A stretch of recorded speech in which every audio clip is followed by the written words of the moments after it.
Well, another person in a jail cell right now is Keefe D.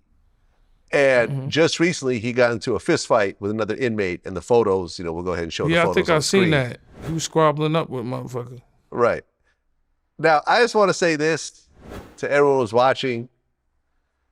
The last place you want to be in the world at age 61 is in a jail cell, man, getting into fist fights, rolling around with other men. I wouldn't even say no age. While potentially facing life in prison.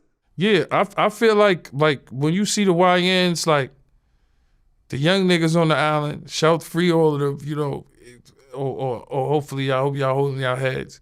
But they look like they having fun. Some people make jail look fun with the phones, and they got the bud, and fucking closet shanks and that motherfucker. They could afford to do the biz. They could do 10. A nigga that's 22 could do 10 years, come back home 32, see the light, be good.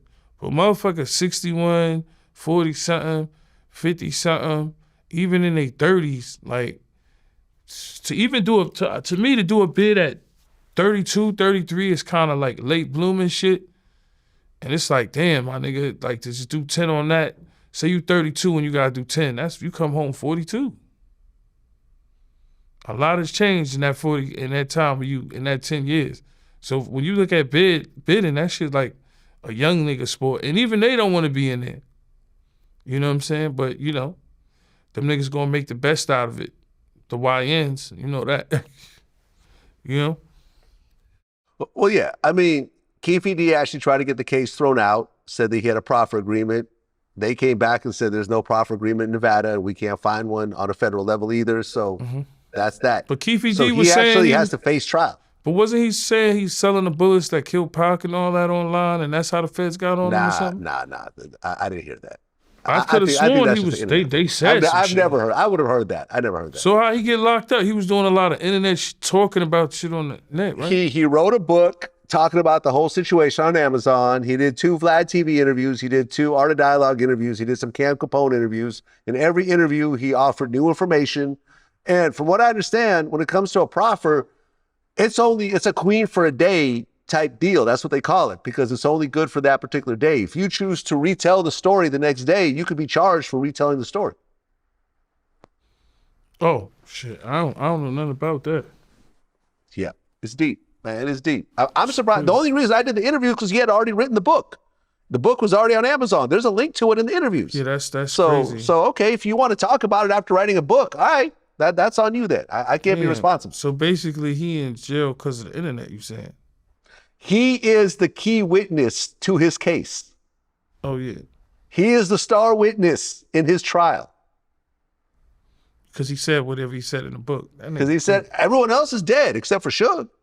Suge's not cooperating. So the only person in that car who's alive is himself, and the only person that's talked about the situation was Keefe D. Yeah, Keefe D. Better figure that out. It's crazy. Yeah. And listen, man, I personally hope that he gets out. I got nothing against Keefe D. I did the interview because it was offered to me. And I'm like, okay, he wrote the book. Let's do it. I never intended him to go to jail or anything else like that. Las Vegas PD tried to get me to cooperate, give my raw footage. I didn't cooperate. I ignored their phone calls. But you know what's crazy? Let's when you look at like when 50 did the Ghetto Corona back in the days, right? Mm-hmm. And he named mad niggas in the shit, right? Certain niggas would be like, yo, nigga telling or nigga dry snitching, but this is all public information already, right? But when you look at the young niggas, these niggas will tell you who they just shot in a song.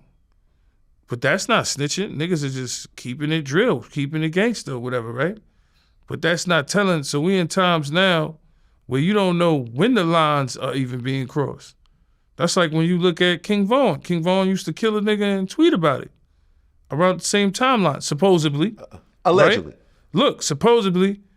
So that's not telling on yourself. That's being a real nigga, being gangster. I would say to the YNs, to the young niggas.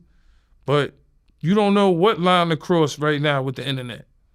Because even with drill, niggas is talking about niggas that's dead or niggas that got shot or... Think about it. Young and Ace, Fulio. How many niggas you interviewed where you know where the lines was cross like records like Who I Smoked and other shit. When I See You, how crazy it got. And now Fulio dead. You know what I mean?